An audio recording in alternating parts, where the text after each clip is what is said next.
Les extraterrestres gris, espèces extraterrestres, partie 1. Bonjour à nouveau, merci d'être ici avec moi une fois de plus. J'espère que vous allez tous très bien. Je suis Marie Svarou.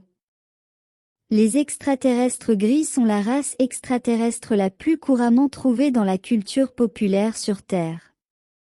Ils sont presque partout au point que jusqu'à récemment, ils étaient la seule idée ou concept auquel les gens pensaient lorsque le mot extraterrestre ou alien était mentionné.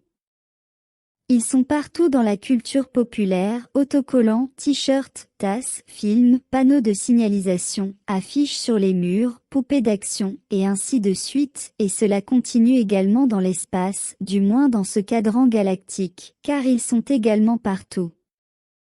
Une des choses les plus importantes à savoir à leur sujet et qui est rarement mentionnée ailleurs en dehors de mon groupe, c'est qu'ils ne sont pas une seule race, ils sont nombreux, tous se ressemblant beaucoup, mais avec d'importantes différences entre eux. Il existe au moins 165 variantes différentes d'extraterrestres gris, dont certaines ressemblent à eux mais sont biologiquement très différentes. Je décrirai ensuite les variantes les plus importantes ou pertinentes en raison de leur influence générale, ou parce qu'elles sont couramment trouvées sur Terre ou près de la Terre.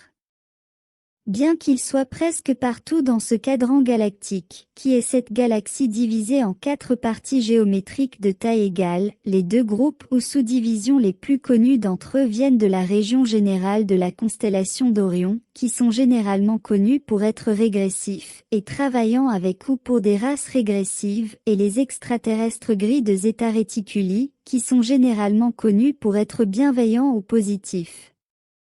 Zeta Reticuli est un système binaire situé dans la constellation australe connue sous le nom de Reticulum, à 39 années-lumière de la Terre.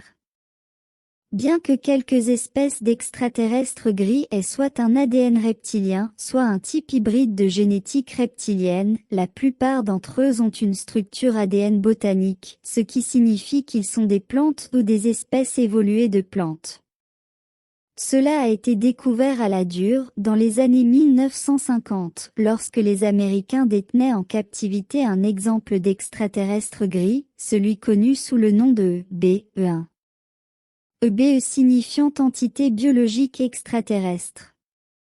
Bien que j'aie des doutes quant à la véracité de cela, il est dit que EBE1 a été récupéré en tant que seul survivant du célèbre crash d'OVNI de Roswell, en 1947.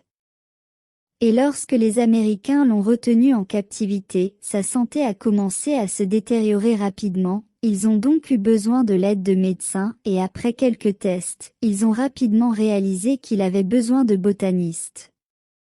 Bien que ce qui s'est exactement passé ensuite soit assez obscur, ce qui est certain, c'est que EBE1 est décédé alors qu'il était sous la garde de l'armée américaine, quelque part au début des années 50. La race de EBE1 était très probablement celle de la version plus grande des grilles de Zeta Reticuli, qui en dehors de la Terre sont plus communément connus sous le nom de petits jardiniers. Ce nom se retrouve également dans les œuvres de Dolores Cannon, où elle les décrit comme étant les jardiniers de la Terre, où la biologie là-bas, les plantes et les animaux, sont le jardin. Et cela est assez précis car l'activité principale des grilles de Zeta Reticuli est de préserver l'ADN de toutes les créatures vivantes sur Terre. Ils interviennent là où l'ADN d'une espèce est en danger, le réparant autant que possible avec leur technologie génétique à bord de leur vaisseau, avant de renvoyer les spécimens dans leurs habitats d'origine. Cela inclut bien sûr l'espèce humaine, dans laquelle ils enlèvent des personnes spécifiques pour réparer leur ADN endommagé et leur santé, afin que ces personnes puissent continuer leur plan de vie dans leur incarnation actuelle sur Terre. Pourtant, les gris n'ont pas la même mentalité, ni la même gamme d'émotions, ni la compréhension des émotions humaines, pour pouvoir comprendre les implications de leurs actions sur les sujets qu'ils enlèvent, donc même si leurs actions peuvent être bénéfiques pour l'enlever, ils finissent par effrayer la pauvre personne à un très haut degré.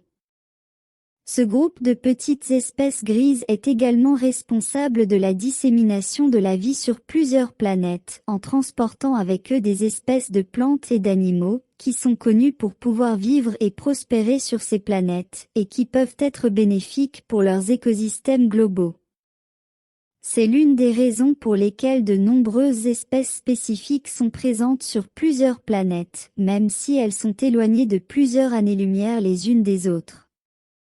Ils sont chargés de cette tâche par la Fédération galactique en échange de tout ce dont ils ont besoin, bien qu'il soit documenté ici qu'ils le faisaient bien avant l'existence de la Fédération galactique.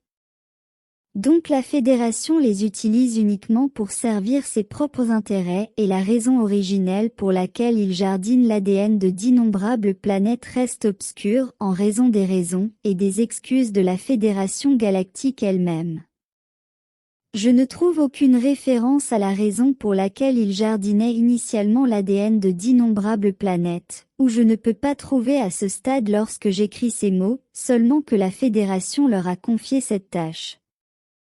La configuration biologique du petit groupe d'extraterrestres gris de la constellation du Réticulum, connu sous le nom de jardinier, est ironiquement de nature botanique. Ils se reproduisent avec des spores dans des capsules biologiques lorsqu'ils sont dans leur environnement naturel, et dans des capsules médicales spécialisées lorsqu'ils sont dans l'espace. Ils ont besoin de tout ce dont les plantes ont besoin, ils n'ont pas d'organes, ils ne sont ni mâles ni femelles, et ils communiquent exclusivement par télépathie, car ils n'ont pas de cordes vocales. Une autre variante des aliens gris sont ceux qui ressemblent presque exactement aux variants du Zeta Reticuli, mais qui sont des robots biologiques, dépourvus d'âme, et qui sont génétiquement produits pour servir à plusieurs fins lorsque la nécessité d'un type de corps pratique se présente. Car les corps des aliens gris, en général, sont très adaptés aux voyages spatiaux de longue distance et à grande portée, lorsqu'il s'agit de travailler pendant de longues périodes de temps, dans des conditions de faible gravité et des conditions environnementales difficiles ou hostiles sur des planètes extraterrestres lointaines. À ce stade, je dois aborder une autre idée fausse sur les extraterrestres gris en général, à savoir la théorie courante sur Terre selon laquelle ils pourraient être ce que la race humaine pourrait devenir à l'avenir, et qui sont pleins de problèmes génétiques qui les obligent à prélever des échantillons d'ADN sur leurs enlevés dans le but de restaurer le leur et celui de leur espèce. Ceci est une théorie fortement associée à une compréhension darwinienne de l'évolution de toutes les espèces, et d'après les informations dont je dispose, cela n'est pas vrai, car ce sont entièrement d'autres espèces, qui n'ont rien à voir avec l'ADN humain. Aucune variante d'extraterrestres gris n'a d'ADN humain, le leur étant de nature botanique, avec quelques-unes de leurs espèces appartenant aux familles de l'ADN reptilien et amphibien. Passons maintenant aux extraterrestres gris les plus pertinents qui ont un ADN basé sur les reptiles, connus sous le nom de grands gris, également connus sous le nom de maîtrés, et le sens du mot maîtré est maître.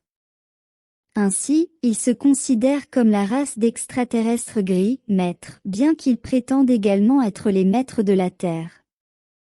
Cette espèce est l'une des espèces extraterrestres les plus amorales et régressives qui puissent être trouvées.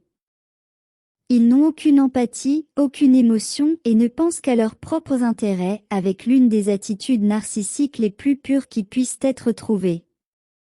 Pour moi, c'est la définition exacte d'un démon, et ils agissent comme tels.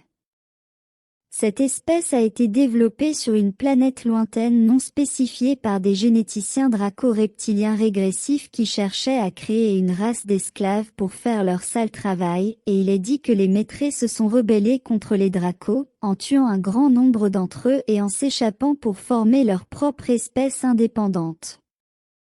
Les maîtrés ont trouvé leur chemin vers la planète Terre, bien que la raison de leur arrivée sur la planète reste quelque peu obscure, cela a beaucoup à voir avec les guerres de Tiamat car il existe des données qui indiquent qu'ils manipulaient au moins l'un des côtés de ce conflit, ce qui a poussé la Fédération galactique à agir de manière agressive contre eux dans une tentative futile de les contrôler ou de les éradiquer, à cause de leur influence malveillante.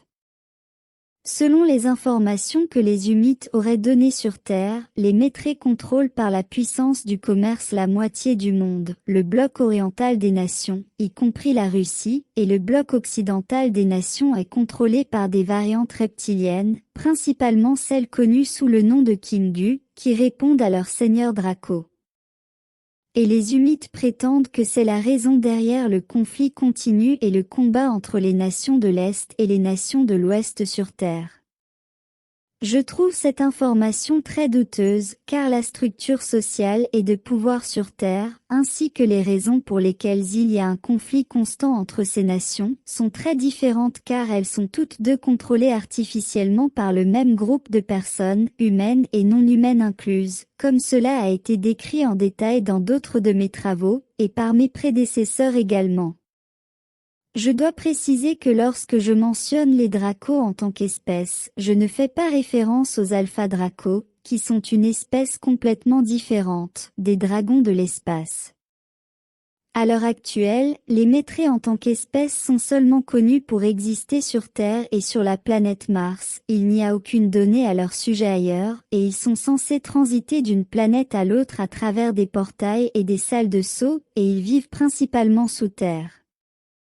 Les données étendues que mon groupe possède entrent en conflit avec de nombreuses données sur les Métrés, car la Fédération galactique domine complètement cette région de l'espace. Et en raison du manque de données concrètes sur l'existence des Métrés en dehors de ces deux planètes, la Terre et Mars, et en tenant compte du fait que les deux sont entièrement sous le contrôle du même groupe de personnes humaines et non humaines, je suis fermement convaincu que les Métrés ne sont qu'une sorte d'égrégore. Une apparition dans la réalité en tant que matérialisation des peurs communes humaines et non humaines. Une espèce aussi méchante et puissante, contenue uniquement dans deux planètes, est quelque peu douteux, car les données sont plus que douteuses. Je continuerai à parler d'autres espèces d'extraterrestres gris plus sympathiques dans la deuxième partie de cette vidéo. Merci de l'avoir regardé et d'avoir liké et vous être abonné pour en voir plus, je l'apprécie beaucoup. Et j'espère vous voir ici la prochaine fois. Prenez soin de vous et portez-vous très bien. Avec beaucoup d'amour, votre amie, Marie Svarou.